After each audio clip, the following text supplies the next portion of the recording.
on a un gros programme. Les chéris, ce soir, juste après TPMP, il y aura Bienvenue au monastère, à ne pas manquer le nouveau programme de C8 qui envoie Clara Morgan et d'autres célébrités vivre dans un monastère, et Sœur Catherine, qui est dans ce monastère, qui est pour moi la star du programme. Ouais. C'est la star du programme. Là, si je le dis, Si. vous êtes la star du programme.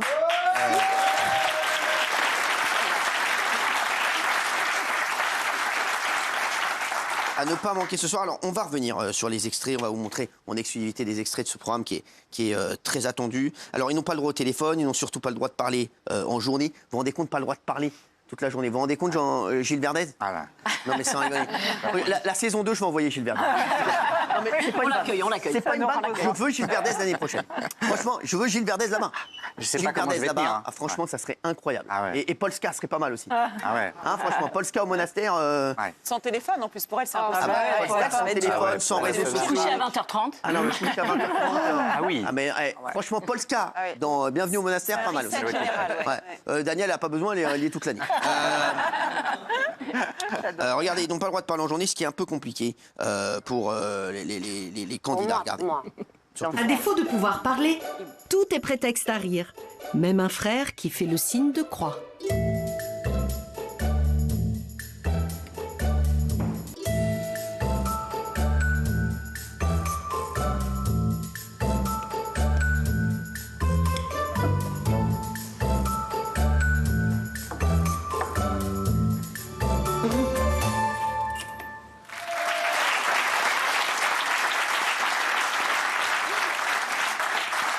Alors, Sœur Catherine, dans l'émission, vous êtes la guide spirituelle des candidats. Ça consiste en quoi?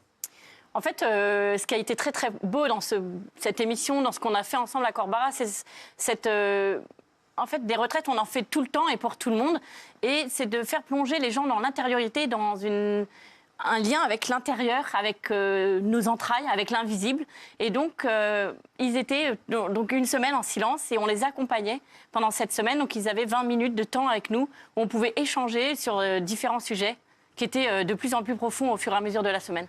Vous avez accepté tout de suite de le faire ou pas? Quand on vous a proposé le truc, quand on vous a dit ça va être ça, il va se passer ça, ça va être un programme pour la télé, est-ce que vous avez dit oui tout de suite?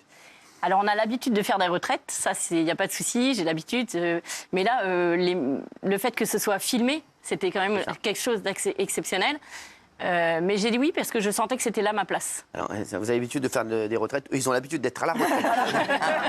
Et d'être filmés. Exactement. Et pas moi. Et c'est vrai qu'il y a des moments incroyables, notamment ce moment avec Clara Morgan, qui explique son métier au monastère. Alors, ton métier, voilà. Voilà. Et c'est vrai que tu trouves toujours les bons mots, toi. Et moi, j'ai l'impression de faire le bien, de parler d'amour. On parcourt les routes de France avec mon spectacle de cabaret devant, en ce moment, 1000 personnes. C'est une communion absolue. Et moi, je ne parle que d'amour. Donc, je me sens très connectée à la sœur, même si, effectivement, ça peut faire rire et même on trouve ça antinomique. Mais en réalité, quand on parle d'amour, quand on est bienveillant, quand on est tolérant, eh bien, on est pareil. Exactement. Et on a énormément de points communs. Et c'est très déstabilisant de se rendre compte à quel point on a des points communs. On est nés exactement la même année. On a le même parcour de vie. C'est incroyable. On n'a pas fini pareil. On n'a pas fini pareil.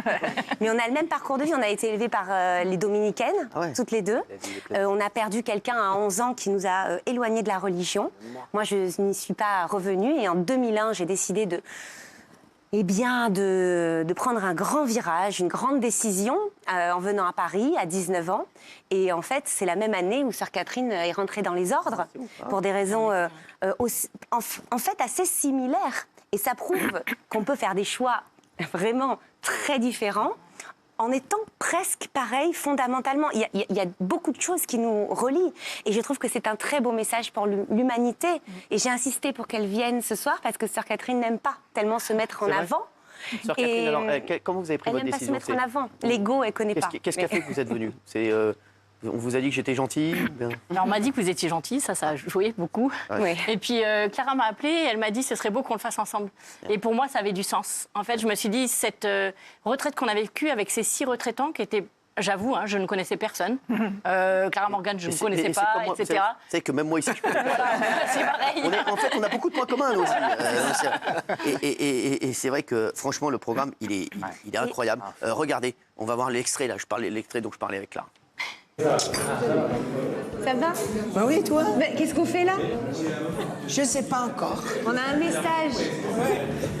Moi, je suis artiste de cabaret, productrice de mon propre spectacle. Et j'ai une autre activité dédiée, on va dire, au couple, à l'amour. Donc, ça passe par la lingerie et par plein de petites choses pour pimenter la vie des couples.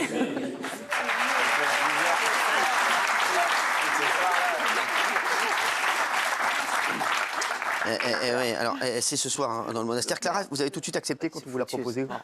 Honnêtement, le titre m'a amusée. Je me suis dit à Clara Morgan au monastère, même moi j'ai envie de voir, même moi j'ai envie de découvrir, j'adore les choses. Vous m'avez demandé d'ailleurs. Comment? Vous m'avez demandé. Bah oui, bien sûr, mais j'aime bien. Moi, j'étais même pas au courant qu'on l'avait demandé. Et elle me dit, ouais, on m'a demandé de faire Bienvenue au monastère. Je lui ai dit, écoute. C'est la chaîne sur laquelle tu es. J'avais envie de savoir si c'était un programme bienveillant, parce qu'il n'y a que ça qui m'intéresse. Et surtout, si ce n'était pas un programme catholique, religieux. Et ça, c'était très important pour moi, parce que je ne suis pas catholique, parce que je suis très spirituelle. Je m'intéresse énormément à la théologie. Les religions m'intéressent, parce que je trouve qu'elles divergent, mais que le point central reste la connexion à l'univers, à plus grand que soi, au mystère. Ça m'intéresse énormément. Et j'ai envie de savoir, j'ai envie de questionner Sœur Catherine pour savoir comment elle prie, pourquoi elle prie, pour qui elle prie. Elle prie énormément pour nous, pour le programme, pour ce soir, par exemple. Ça m'intéresse beaucoup et je tiens à dire que ce n'est pas du tout un programme catholique, ni qui veut tirer la couverture vers le côté... Ce n'est pas ça. On parle d'introspection, de spiritualité, d'échange et surtout de tolérance envers des gens qui ne sont pas du même monde, mais qui s'aiment, qui réussissent à s'aimer. Sœur Catherine, racontez-nous un peu votre histoire. Vous étiez... vos parents étaient religieux? Ah oui, pour faire très très rapidement, j'ai grandi dans une famille catholique pratiquante. Et comme disait Clara, à l'âge de 11 ou 12 ans, j'ai perdu un frère d'un accident de moto. Et ça a été pour moi un choc assez fort parce que je me suis dit, mais comment on peut dire que Dieu est amour, que Dieu veut notre bonheur? Parce que moi aussi, j'avais été élevée dans une école de religieuse, comme Clara, on a beaucoup de points en commun. Et là, je me suis dit, non, j'en ai pas besoin. Donc j'ai décidé un peu de vivre sans lui, entre guillemets, en me disant je vais m'en sortir toute seule. Et donc quand j'avais 18 ans, mes parents qui ont vu, parce que quand même extérieurement tout allait bien, j'avais plein de potes, je sortais, je faisais la fête, j'allais boire des bières, ça c'était très important pour moi. Et je restais sage quand même. Et en fait, mes parents qui ont vu qu'il y avait quand même une tristesse qui s'installait dans mon cœur, se sont dit on va lui proposer les JMJ, c'est une journée mondiale de la jeunesse, un truc pour des jeunes, qui réunit des jeunes du monde entier autour du pape. Et c'était à Rome. Et donc moi j'étais à Rome pour faire la fête, rencontrer des gens, rencontrer d'autres nationalités, voir Rome, voilà. Et c'était tout. Et là-bas, en fait, j'étais bouleversée par la joie qu'avaient les jeunes qui étaient autour de moi. Ils rayonnaient de quelque chose qui m'attirait. Et donc, j'ai fait cette prière à l'intérieur de mon cœur en disant à Dieu, si tu existes vraiment, je veux que tu me le montres concrètement dans ma vie. Et c'est 8 mois plus tard, j'allais prier dans des églises en demandant vraiment, j'avais dit, je te donne une année pour que tu me montres que tu existes vraiment. Et 8 mois plus tard, j'ai clairement perçu à l'intérieur de mon cœur, vraiment dans mes entrailles, que Dieu était là, qu'il était présent, qu'il m'avait toujours aimé et qu'il avait toujours été là dans ma vie. Et cette date, c'est 2001, ça correspond, c'est ça qui est beau. Quand on s'est retrouvés, c'est que ça correspondait. Et du coup, c'est pour ça aussi que je suis là ici ce soir, parce que en fait, je suis très heureuse d'être parmi vous, parce que pour moi, ce programme, il est adressé à tous. Pour moi, Dieu, il est pour tous, l'infini, il est pour tous, et l'amour, il est pour tous. Et c'est ça aussi qui nous retrouve, qui nous rassemble avec Clara. Elle n'est pas extraordinaire. C'est parce que en fait, on a tous soif d'infini. Et vous voyez, dans ce monde où on a de plus en plus de mauvaises nouvelles, vous allumez la télé, la radio, c'est trash, quoi. Ouais, et en fait, nous, on vous propose un programme de lumière, un programme où vous serez heureux. Où les gens peuvent s'interroger sur leur spiritualité, sur ce qui est plus grand qu'eux. Et je trouve que rien qu'ils se posent la question, le pari peut être réussi. Alors, est-ce qu'il y en a qui sont religieux ici autour de la table? Daniel, ouais, c'est vrai. C'est quoi, comment ça se matérialise? Non, mais je suis très émue parce que C'est la joie. je me suis retrouvée dans ce parcours de jeunesse, quoi, en fait. Excusez-moi. C'est pas grave. Mais c'est vrai que quand j'ai perdu mon père, j'ai plus cru à Dieu. Enfin, je l'en voulais tellement. À 12 ans, de perdre son père, c'est tellement injuste. Et puis moi aussi, vers 18 ans, je suis revenue et j'ai attendu un signe. Enfin, c'est exactement ce que j'ai ressenti. C'est incroyable, quoi. Donc, excusez-moi, mais c'est... C'est pas grave, Daniel. Merci. Merci.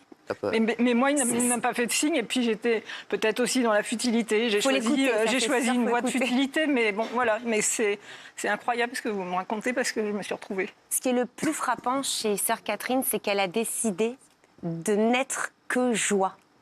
Mais Il oui, n'y a mais que c'est ça, ça on qui sent la lumière. m'importe. Peu importe le président de la République, hier, elle m'a fait rire. Pardon, je peux me permettre. Non, tu ne peux pas te permettre. Non.